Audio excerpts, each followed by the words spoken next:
It's the Opperman Report. And now, here is investigator Ed Opperman.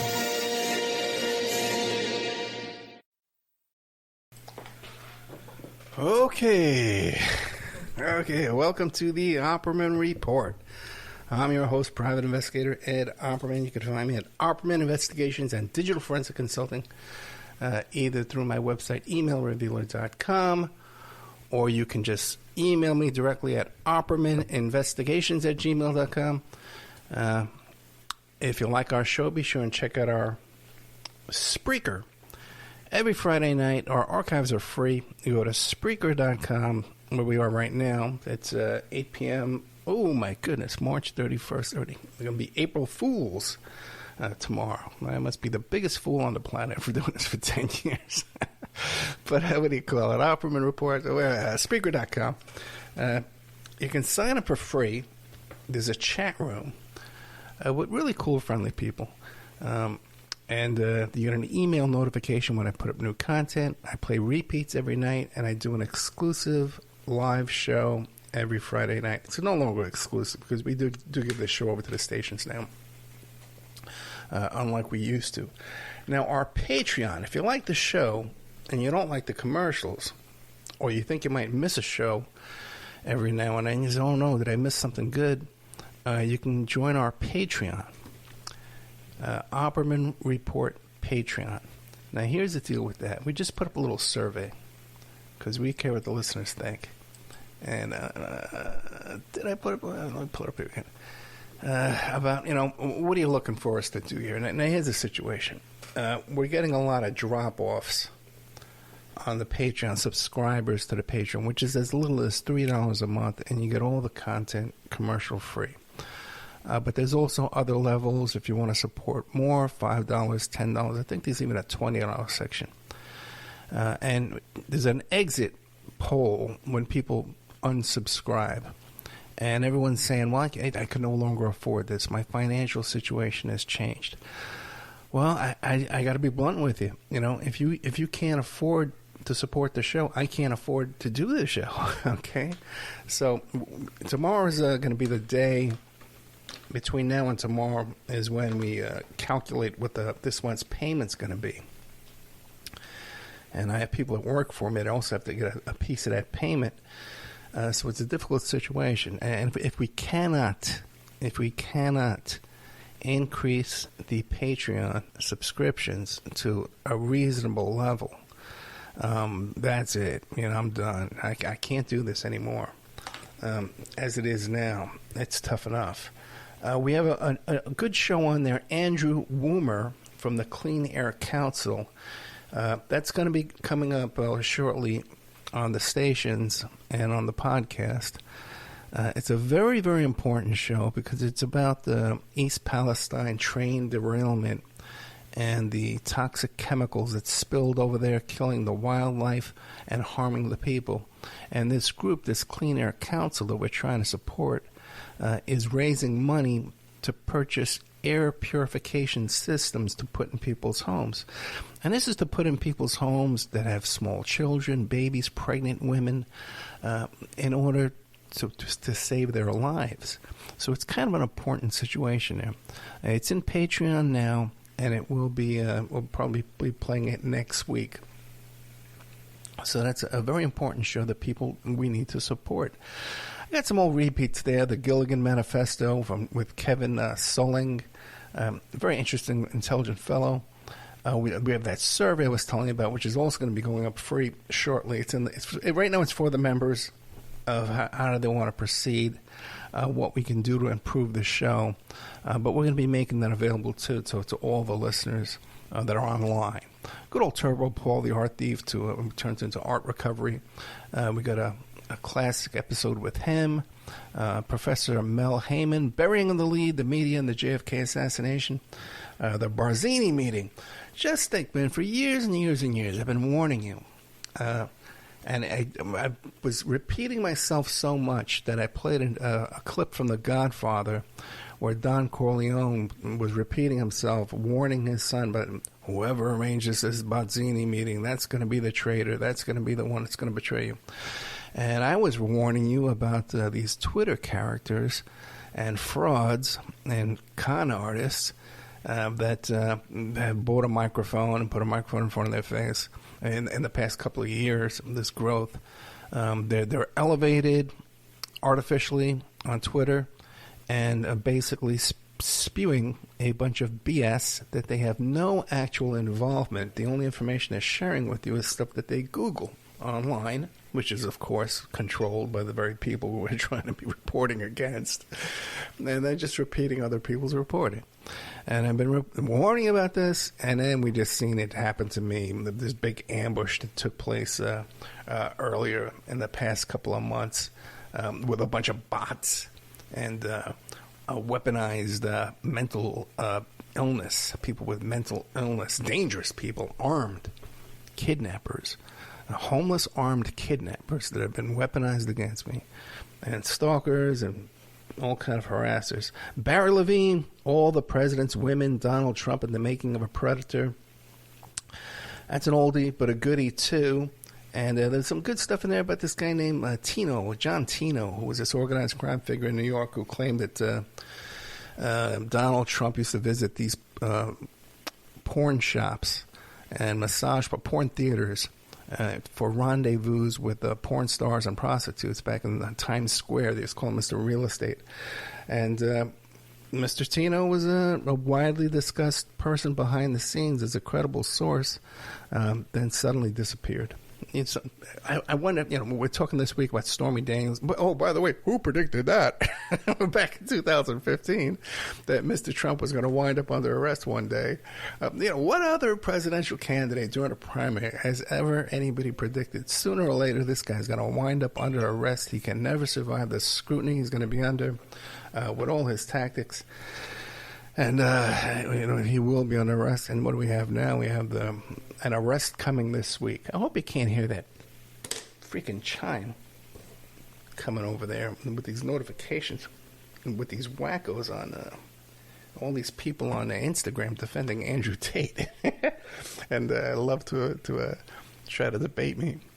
Brace Belden, San Francisco dog mauling story. I always love that story. Lisa Peace, A Lie Too Big to Fail. A lot of great content up there on Patreon. Also, Scrappy PI and a repeat of the stuff about the fixers, the bottom feeders, crooked lawyers, gossip mongers, and porn stars who created the 45th president. That's the whole Stormy. That's the behind-the-scenes Stormy Daniels story.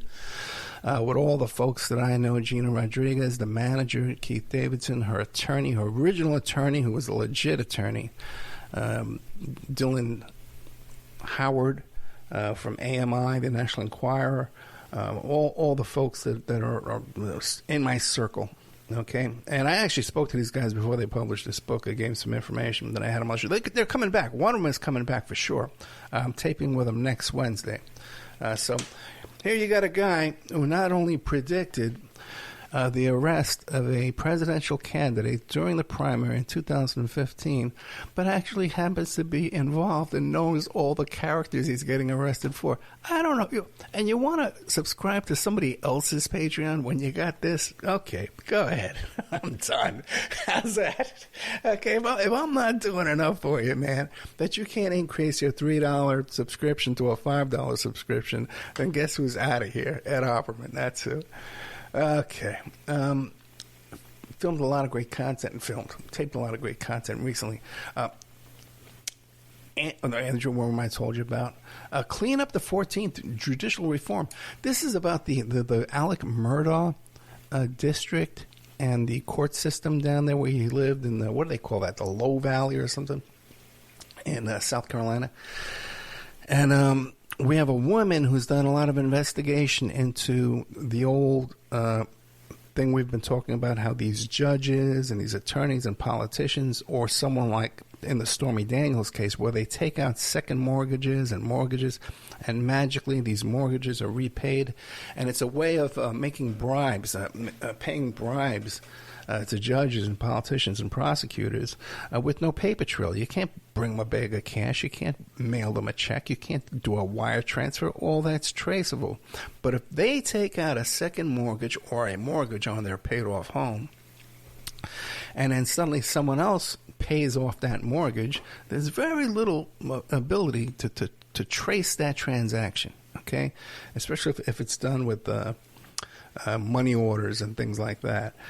Was the CIA behind the Jonestown Massacre? Now, that's our friend from Covert Action Magazine, the Philip Agee legacy.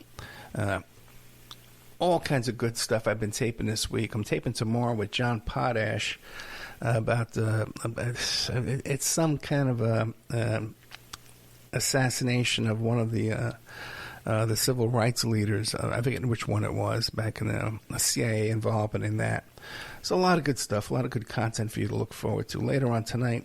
In real time, I'll be playing Was the CIA Behind the Jonestown Massacre by Jeremy Kuzmarov, who was the fellow from Covert Action Magazine. And remember Richard Kerr, the young man who was, he's my age now, but when he was a young boy, he lived at the Kincura School for Boys in Ireland, and he was low county. I've been corrected by the general. What do you call it? Richard Kerr. I'm playing him tonight because there's new information about that. He's found a video of his abuser who was being interviewed on YouTube by these fellows who are probably the worst interviewers on the face of the earth. Just to ask a question, they took 20 minutes just to ask a question. I could barely sit through the thing, but for Richard Kerr, it was traumatizing because that's the guy who trafficked him to Roy Cohen, by the way, Mr. Roy, as he called him. So we have Richard Kerr coming back after this, and right after this was the CIA Behind the Jonestown Massacre by Jeremy Kuzmarov from Covert Action Magazine. So we have all that going on. Which is a very good interview, and I got some other people from Covert Action Magazine I'm going to be putting on too. I apologize, I can't pay that much attention to the chat room tonight because I got a lot of notes here. A lot of notes. As you know, I missed last week because I injured my arm, my bicep that was already injured. And I was just so stressed out by the whole situation of trying to navigate the healthcare system, where actually we reached out to a healthcare navigator who never got back to us, and had a pocket for a lot of examinations and stuff. So it was very, very stressful. I was exhausted. My arm was hurting. But just so you understand how serious this was, I hardly ever miss a show, but I couldn't write. I couldn't hold a pen and write. Okay, that's how serious this situation was. So I had some friends come down and take me on a little camping trip with their Toyota 4Runner that had a mattress in the back, and they had one of those tents that goes on the roof. So we camped out for a few days, about 5 or 6 days, and my friend is also a psychologist or psychiatrist. She can prescribe drugs. And so it turned into also to like a 5-day therapy session for me, which I think I well needed. As a matter of fact, she came to me and said, "Hey, listen, Ed, we've been listening to you, and you're in bad shape. I want to come down and talk to you." I'm more friends with her husband, but she had the spare time to be able to come down and talk to me and spend some time with me. So not only did we get to spend a lot of time talking to each other, but at this campsite, there was like a communal bonfire every night where people sat around and talked and stuff.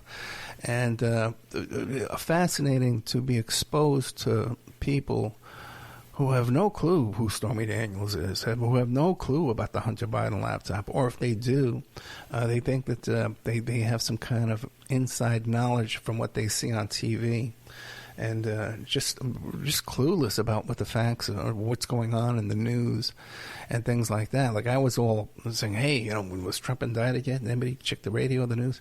And people. It's just fascinating for me to be in contact with people like that, when normally every day I'm speaking to some kind of author or expert, or the people that work with me are all very much aware of these kind of things. And of course, my daughter Victoria is going on these job interviews.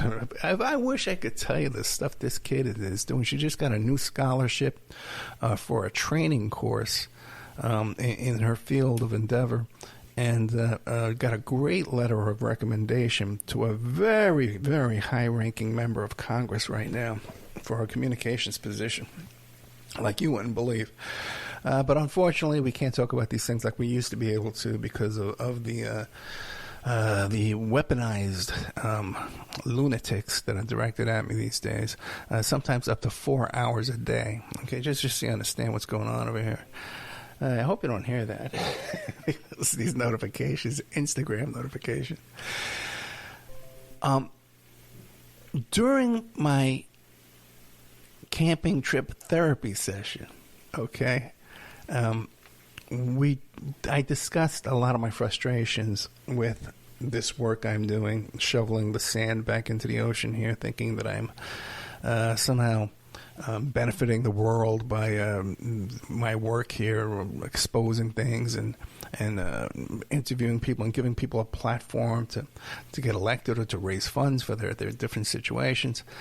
It's funny because just when I got back, only been back a couple of days, and my whole body I got aches and pains all over. You wouldn't believe, okay? Because I'm not a kid anymore. I'll tell you that. But I had 2 dreams this week about being stranded. One was I was on a bicycle trip, and I went to visit an old friend who had like a thrift store, and my bike got stolen. I got stranded at this store, and I had to walk to try to find. I think it was in Key West, Florida, where the dream took place. And I had to locate a bicycle at Walmart. I hate shopping at Walmart, but I needed a bicycle. And another one was I was back at Staten Island at the Staten Island Mall, and it was pouring rain outside, and I lost my phone, or my phone was dead. I couldn't get an Uber, and I couldn't get a cab, and I was stranded at the mall.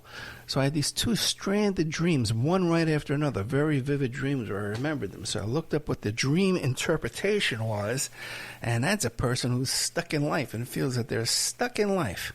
Okay, and that's how I'm starting to feel by doing this radio reporting and this kind of PI work I do that so often is not financially rewarding, but how I kind of feel necessary to help the people who need help.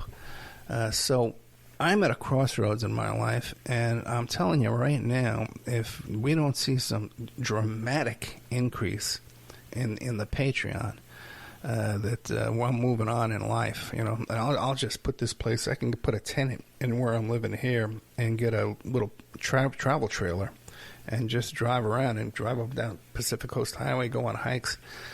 I got enough money coming in. I don't need to do this. I enjoy talking to people. The guest I talked to today, what's his name? Jeremy Jefferson Morley, who you could find him at jfkfacts.substack.com. Wrote a bunch of books about the CIA. Great to have this guy on and share his information, but is it worth me, living in constant frustration and exposing myself to all the kind of stuff I'm exposing myself to? Half the stuff I know, I don't tell you what goes on. Okay, guest signed up to. Oh yeah, another thing too. So often I'm trying to book a guest, and who's aware of a certain situation. Like right now, people around the Stormy Daniels situation with this arrest, with the indictment and arrest of President Mr. Trump. And I reach out to them, and they can't come on the show because they've been hooked up and signed up exclusively by the networks. And they can't do outside interviews. And it's my opinion, it's been my experience that this is by design, because when they're on MSNBC or they're on CNN, they're not going to be asked the questions that I'm going to ask them. Okay, that's just never going to happen. And things that I know are not going to get out. So that's a situation I just wanted to point out to you. Now, with the Stormy Daniels indictment this week, there's 34 counts against President Mr. Trump. Now, in my opinion, that can't all be related to Stormy Daniels, to the Stormy Daniels hush money case the porn star who slept voluntarily with the before he was president. It was 10 years before he was president when this one took place.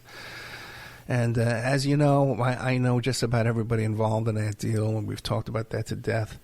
In my estimation, and I'm not getting this from anybody involved directly, but I do not think that all those 34 counts are related to the Stormy Daniels payoffs. I think there's other financial transactions that will be included in this, and I think they involve Alan Weisselberg,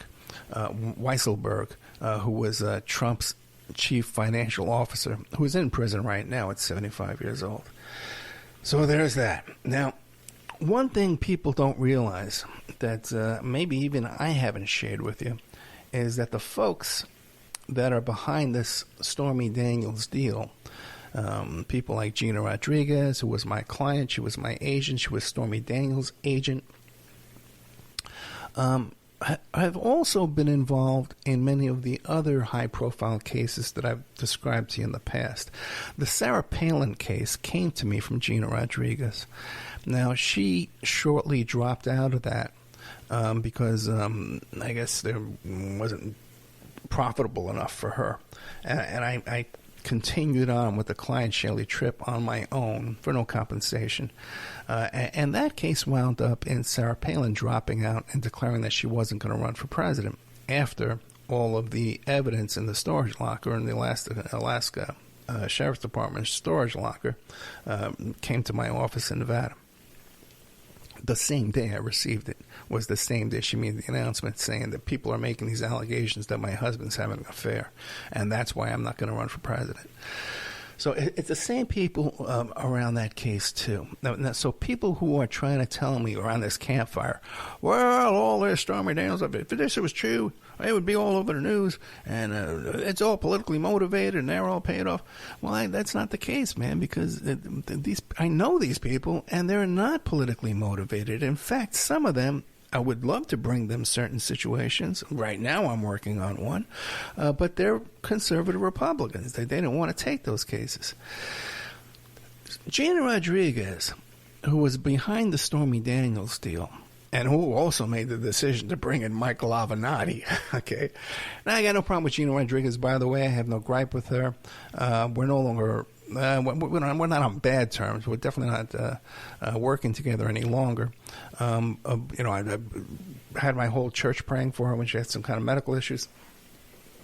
But, a hustler. She's also the manager for Mama June, who is the mother of Here Comes Honey Boo Boo. And if you watch that series, Mama June from Not to Hot, she's actually on there. She produces that or whatever. She's, runs that thing. She was Octomom's agent. She was the agent for all of Dr. Drew Life Changers guests. I was on there.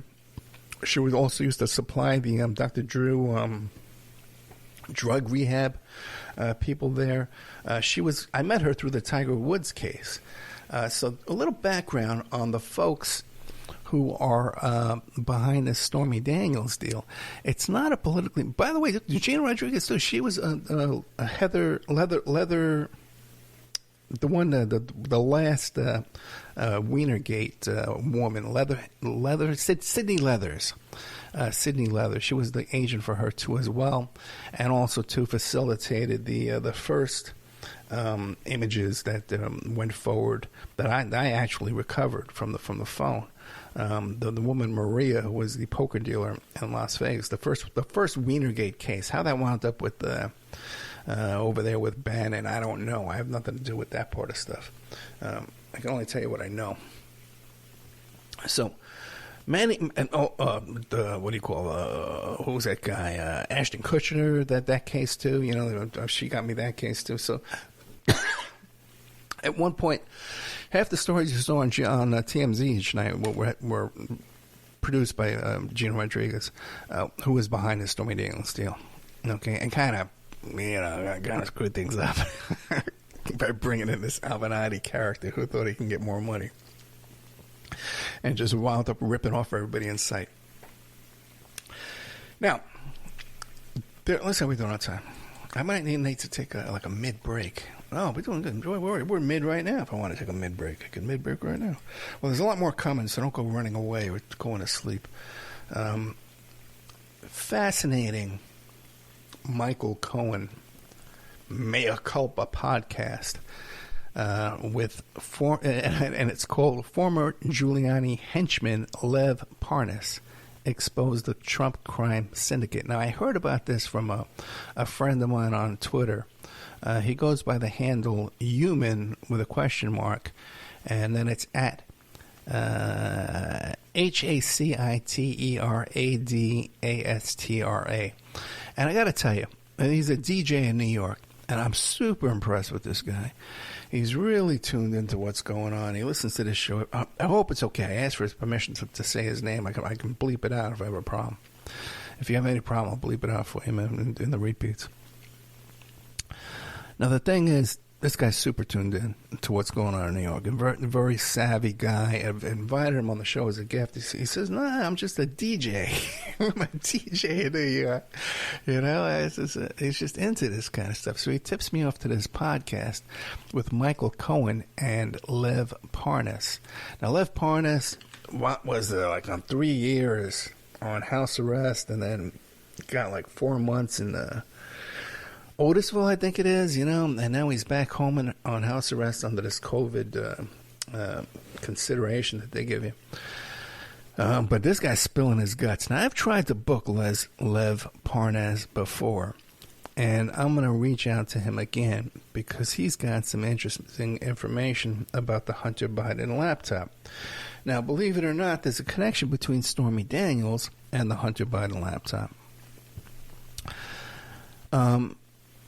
Last week, I think I talked about it last week when I pre-recorded before my trip. Rich Costello, who is Rudy Giuliani's attorney, best friend, drinking buddy, butt buddy, whatever they do together, they're very loyal to each other. And when he was called in to testify to give information negative about Michael Cohen, and he holds up the book, The Fixers of the Gossip Mongers and all that. He's holding up that book. I have that while I was playing the repeat. He's holding up by coincidence. And I have one of the authors of that book, at least, coming back on next. We're going to tape Wednesday about what's been going on since with all this. So there's that nexus between Stormy Daniels and the Hunter Biden laptop there. Now, it seems that this Lev Parnas knows a great deal about the Hunter Biden laptop, too, as well. Both Michael Cohen and Lev Parnas talk about Rudy Giuliani just getting away with all these crimes. He can pretty much do whatever he wants. And they also talk about his relationship with certain organized crime figures in his own family. Now, from my personal experience, there was a certain organized crime family in New York City that I had to deal with when I had my nightclub. And when Rudy wanted to clean up New York and decided to close down strip clubs that were within 1,000 feet of a school or a church or a fire hydrant or whatever it was, okay, the funny thing is there's one certain family that wasn't touched. None of their clubs had a problem. They were allowed to operate. They could have a church on the first floor. You had to go through the church to get to the strip club, but they were still allowed to operate for some reason. And everybody noticed this. This wasn't something that was a mystery, and people talked about it. There's also, I've talked about this in the past, too, about Leroy Nicky Barnes, who was the heroin kingpin in the 70s. My former partner in New York City in the PI business was one of the cops who arrested Leroy Nicky Barnes, okay? And his son was the best man at my wedding. Now, there's an audio tape. You can find it on YouTube. It's in a couple of documentaries of Leroy Nicky Barnes on a recorded conversation from prison calling up SDNY, which is Rudy Giuliani's joint back in the time. He was in charge. And he's telling them, so listen, man, you know, I'm in here, and, you know, I got guys outside doing things for me, but when I tell them to do things for me, they're doing things against me. And what he was talking about was he had sent some hitmen over to this nightclub, this all-black nightclub in Harlem, to hit some guys who were dating his wife, okay? And instead of going in there and shooting up the guy who was Nicky Barnes' enemy, they went and sat down with them, and they drank and they ate and they partied with him. So this upset Nicky Barnes. So he says, well, my motivation is because I don't have anybody out there doing things for me. They're doing things against me. Shortly after that conversation, and I suppose other negotiations with SDNY, two white guys go into that same club and shoot Nicky Barnes' enemy. Okay, very interesting. And then there's a newscast of Giuliani standing out in front of the nightclub saying, we're going to solve this crime. We're going to look into this and we're going to investigate and we're going to solve this crime. Okay. Now, so you got Michael Cohen. And by the way, I'm no fan of Michael Cohen.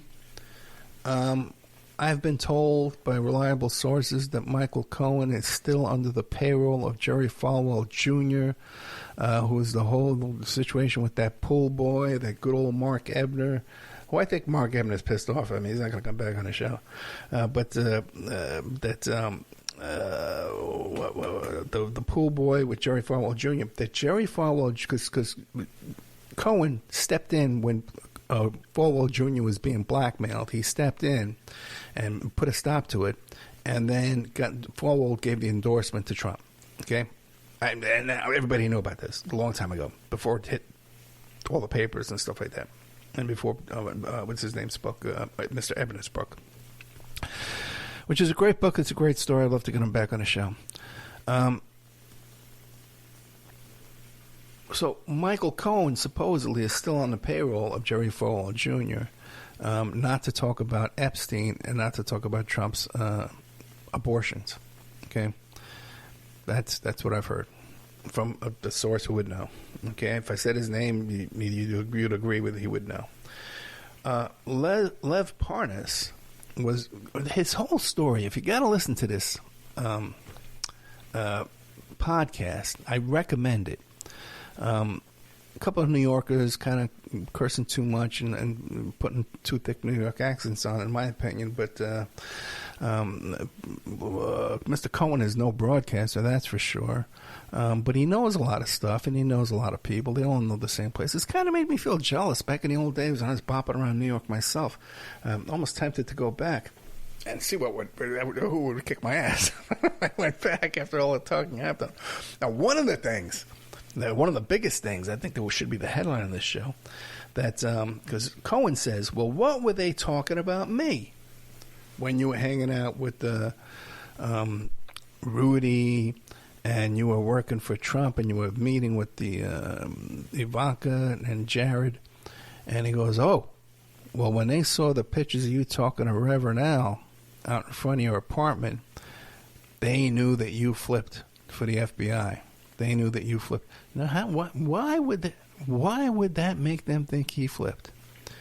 Because, as you know from listening to this show and my experiences with Reverend Al Sharpton, he was carrying a tape recorder in his briefcase for years when I knew him, and was working for the FBI as an active asset for the FDA, putting together cases and testifying in cases. He was recording people, and he had a phone in his apartment that was a direct line. Everything he picked up, the FBI could listen to live. I believe he had a girlfriend who had an apartment in Trump Tower, too. So it doesn't seem that it's much of a secret that Reverend Al is still an FBI, and that Reverend Al brokered the deal between, what's his name, with Michael Cohen and FBI and the Department of Justice. That's what I took away from this. Mr. Lev Parnas said that Trump wanted to make Lev Parnas the head of the Cannabis Commission. Okay? He wanted to reward him with this huge cannabis deal. Oh, by the way, I got to back up a second, because it's Stormy Daniels. I mentioned how Stormy Daniels and Rich Costello came out with the book about the fixers at the Cohen, at the grand jury, right?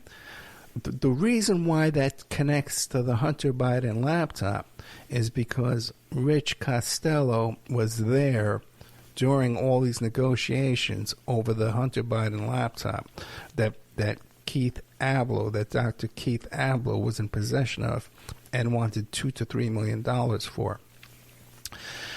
It was Rich Costello, according to ex-CIA agent whistleblower John Kirikawa, who wanted $2 million for a pardon. And $2 million is the same figure as the laptop. It was at the same meeting. It's my conjecture that they told Kirikawa, hey, you get us this laptop. You go in there, guns blazing, and get us this laptop. Or you tunnel in there or whatever, and you get us this laptop, and we're going to give you a pardon. But both of them talk about pardons for sale from $500,000 to as much as $3 million.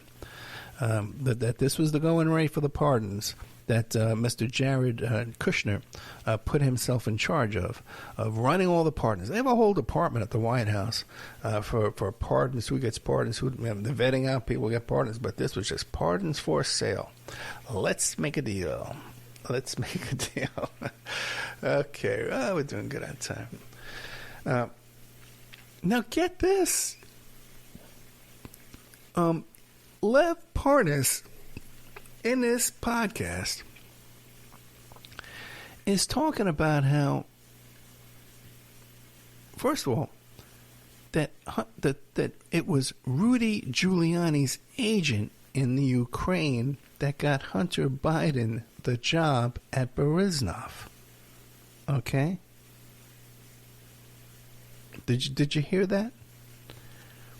It was Rudy's guy that got Hunter Biden the job at that energy company that he's unqualified for, that he can't do, and all this stuff like that. And that everyone knew that he had this serious drug problem, and the Russian FSB, which is the old KGB, would take him to Kazakhstan, load him up with drugs and hookers, and film it. And that Rudy knew all about this and knew all about this stuff and this laptop back in 2019. And everyone says, how the hell did this guy in Delaware get a hold of this computer with all this stuff? I have by the way, there's a guy out there that's been helping me out with the Hunter Biden audio. Okay, I got more audio for you, man. I can't find your information. I can't find you. We've been communicating, I suppose, mostly through Instagram, and I can't find you anymore, man. I need you to get a hold of me right away, because we got a lot more information on this, and there's a lot of stuff going on in the background. So please get a hold of me if you've been listening this long. I should have said this at the beginning of the show. Parnas says that Rudy knew about the computer way before it got to the Delaware computer repair shop. And by the way, where did it go from the Delaware computer repair shop? It went to Rich Costello. Again. Okay? All over that laptop, man. Okay? But that the material we see of this drugged out Hunter Biden was all set up by the FSB, the KGB, where they would lure him, supply him with hookers, film it, supply him with drugs, and then load it up onto the laptop. Let's see what else here. The same agent. Lev Parnas also said that he's the one that arranged that perfect phone call where Trump is extorting Zelensky. And they were just like sitting around a table. And, or like off the top, Trump says, hey, can you get me Zelensky on the phone? He goes, oh, yeah, I'll get Zelensky right now. And Trump just off the cuff starts extorting this guy for hey, we're going to hold up your aid unless you investigate the Bidens. All this stuff has been going on about this, setting up this stupid Hunter Biden laptop stuff. When Lev Parnas was arrested, he was getting on a plane to Vienna to visit Burisma, but at and you know who he was going with? He was going to go there with Rudy Giuliani and Sean Hannity, because Sean Hannity was going to get an interview over there. Okay? And at the very last minute, like within an hour, Rudy drops out. And the whole thing was Rudy was going to go there and handle the package, which was the laptop. Okay? Now, what do you call it? Rudy drops out at the last second. See, he must have known the FBI was on the way into it because Lev Parnas was arrested boarding that plane. I suppose Hannity was not. Okay. So that's a lot of information. Okay? A lot of information from somebody who knows what they're talking about, who knows the characters involved. I have a whole audio clip of all the interviews I've done that for the first time they've been put all in one place, but now we have some information we need to add to that, and I want to use this to get an interview with Lev Parnas, and I think I can get a lot more out of him than good old Michael Cohen did. Okay, a couple of quick things. We got some time. Let's see how much time we got left. There's good stuff coming up too. This isn't filler tonight. Okay. I have been telling you about how Netflix came to me and wanted to put me on their media list for their upcoming shows and documentaries and things like that. And I had dropped the ball. I didn't sign up for their pre-screener media or, access thing. It was just too complicated for me. I didn't feel like doing it. Because I'm not getting paid, right? It's $3 a month is too expensive to support the Patreon. So I guess it's not worth my time either, right? So anyway, Netflix contacted me again, and I will be getting an interview with that fellow with the Waco documentary that came out right now with the director of the Waco documentary. I'm going to be taped with him on Wednesday. Okay. Another thing that happened completely out of the blue. Remember that show I did about Ed's experience with human trafficking? And I talked about Annika Mack, the young woman. She came to me. She applied for a job. And I looked up her resume and I Googled her name. I saw that she did motivational speaking and that she was sex trafficked in Las Vegas and actually kept in a garage where she developed gangrene in her toes and her legs, and she started smelling so bad and one pimp sold her to another pimp, and they actually dumped her off at the ER. And her first contact with the police, they were going to arrest her. She had to have a finger and a toe amputated, all kind of stuff like that. And then another friend of mine who will remain nameless, who was held captive up by Lake Mead with this meth lab guy. And finally, when the police came and arrested him for the meth lab, they wouldn't arrest him for having her abducted all that time. They said there was no proof, so he got away with kidnapping for 2 years. Okay? Another woman who I had met, who was actually tied to a chair by her abductor. Again, no charges with the police. But another one I told you about with this lovely young woman who was held prisoner in a compound in Texas by a fellow that started out as her boyfriend, but she was locked into the home, and even outside of the home there was a big fence and a gate that was unable to scale, and she was able to escape one day. Okay, and that's what I thought. I'm back in touch with this woman. Okay, she's got a 9-year-old son now. She's a widow and had a great marriage with a wonderful fellow, but unfortunately he had a medical issue and he passed away. And we've been talking, and I found out, I never realized this originally, but her abduction case was 4 years. She was held in this house, this locked house, windows nailed shut, padlocks on the doors and windows, and then a big gate with chains on it around the whole place. And she escaped by a miracle. Otherwise, she'd still be there right now. So she got out of there after 4 years. So I just wanted to add that little tidbit to that story. If you've ever gone back and looked at the episode Ed's experience with human trafficking. Oh boy. Okay. Now, what's this? Covenant School. There was a shooting in Tennessee, right? Let me see if I can find that thread.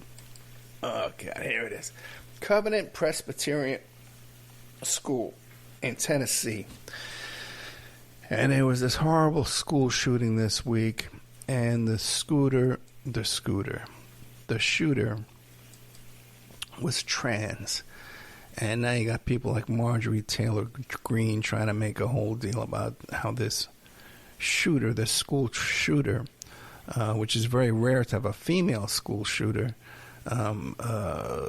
shoot up a school. Okay, it's like 2%. I think there's only been like 4. So very, very rare. So I was contacted by somebody I trust, and they forwarded me a thread. I'm trying to interview the person who put together all this information so we can do a real thorough analysis of what's going on here. But it turns out that the Covenant Presbyterian Church and its church-run school that was targeted in the tragic shooting was the center of a complex child sexual abuse scandal from 2002 to 2012, which fits within the dates that the shooter attended that school. Okay? Now, there were several lawsuits. This was a huge scandal. There was a lawsuit in 2012 alleges that the defendants associated with Covenant, including Bachman, Aids, Avery, and Revenson, were involved in concealing unlawful child sexual abuse by John Perry. The plaintiffs were unaware of the abuse until 2012. By 2015, 2 lawsuits alleged child sexual misconduct by Perry during divorce proceedings. Perry's ex-wife claimed his inappropriate marital conduct led to their separation. Also, as reported by the Arkansas Times, I'm reading this from this fellow here on Twitter. John Perry was a prominent pastor who had co-authored several books with the then Arkansas governor, Mike Huckabee. The church allegedly used Perry's home as a safe house on the back of his good reputation for children they believed were mistreated by their parents. Which is something really outrageous, especially when you watch Dr. Phil. And people say that children are being abused, and sometimes they are, in tragic situations. Well, take them away from their parents. And people have this imaginary vision in their head. And those kids need to be taken away. And that somehow they're going to be taken away and put into a home of a white family who lives in the suburbs that are rich and go to Harvard. But no, when you take away these kids, they're either placed with family members that are the ones that screwed up the parents that can't raise the kids to begin with, grandparents and uncles and aunts, cousins that are just as screwed up as the people they're being taken away from, or they're put into foster care for profit institutions, and the at risk goes through the roof that these poor children may be traumatized even further. I told you the story a couple of weeks back about how those kids that were rescued from the 13 kids that were all dressed alike when they went to Disneyland, were rescued from one abusive situation and put them back into several other abusive situations. Another house of horrors, from one house of horrors to another house of horrors. How many house of horrors are there out there?